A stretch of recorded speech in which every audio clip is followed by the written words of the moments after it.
আসসালামু আলাইকুম। আমি এখন ফুল একটা পুকুরের মাঝখানে বসে আছি। আর এই যে পুকুরটা, এই যে দেখুন ওর পিছনে আমি একদম ফুল ভেলার উপরে বসে আছি।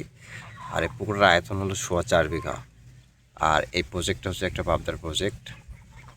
আর প্রজেক্টের পেছনে একটা জিনিস, আর পেছনে কিছু হাঁস দেখতে পাচ্ছেন। এগুলো কিন্তু প্রজেক্ট সব থেকে বড় শত্রু। সো হাঁস নামানো এই যে আপনার প্রজেক্টের একটা বড় ক্ষতির সাধনা দিতে পারে। তো যে বিষয়ে আজকে ভিডিওর মূল করা সেটা আপনাদের একটু দেখাই। ভিডিও করার মূল উদ্দেশ্য হচ্ছে এই যে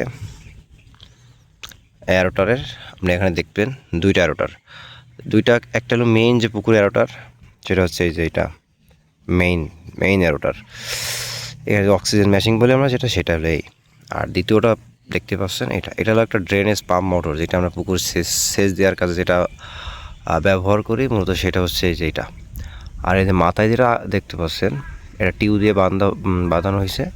এটা হলো আপনার ওই যে ম্যাশিংয়ের যে চেক বল যেটা বলে সেটা, ভেতরে যে চামড়া যেটা থাকে ওইটা এখান থেকে ফেলে দিয়ে জাস্ট ওর খাপটা রাখা হয়েছে শুধু ওই যে ছিদ্রগুলোর জন্য আর কি। সো তাহলে দুইটার একসাথে কাজ কি, তাও পাশাপাশি? তো দুইটার কোনো একসাথে কাজ না, দুইটার আলাদা আলাদা কাজ। এটা আলাদা কাজ হলো এটা মেইন অ্যারোটার, মূলত অ্যারোটারটা আপনার নষ্ট হয়েছে। আর এই যে এটা মনে করেন ব্যাকআপ হিসেবে পুকুরে এইভাবেই থাকে। যখন এর কোনো সমস্যা হয় তখন এই আপনার ব্যাকআপ দেয় পুকুরের। তো এর একটু অক্সিজেন বেশি, মানে এর যদি 80 থেকে 90% কাজ করে, এই আপনার 60 থেকে 70% কাজ করে। আর মূলত হচ্ছে যদি আপনি এখানে মোটরটা, এর ডেলিভারি 3 ইঞ্চের পাইপ আছে, কিন্তু যদি এর ডেলিভারি 2 ইঞ্চের, যার কারণে এর ফোর্স অনেক কম ওঠে।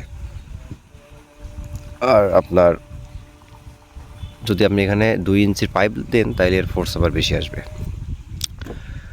তো আপনাদের যাদের এরকম বাড়িতে মোটর থাকে, ফেলানোই থাকে, কাজে লাগান না, তারা ব্যাকআপ হিসেবে এভাবে পুকুরে লাগিয়ে রাখতে পারেন। কোনো ক্ষতি নাই তো পুকুরে থাকলেই।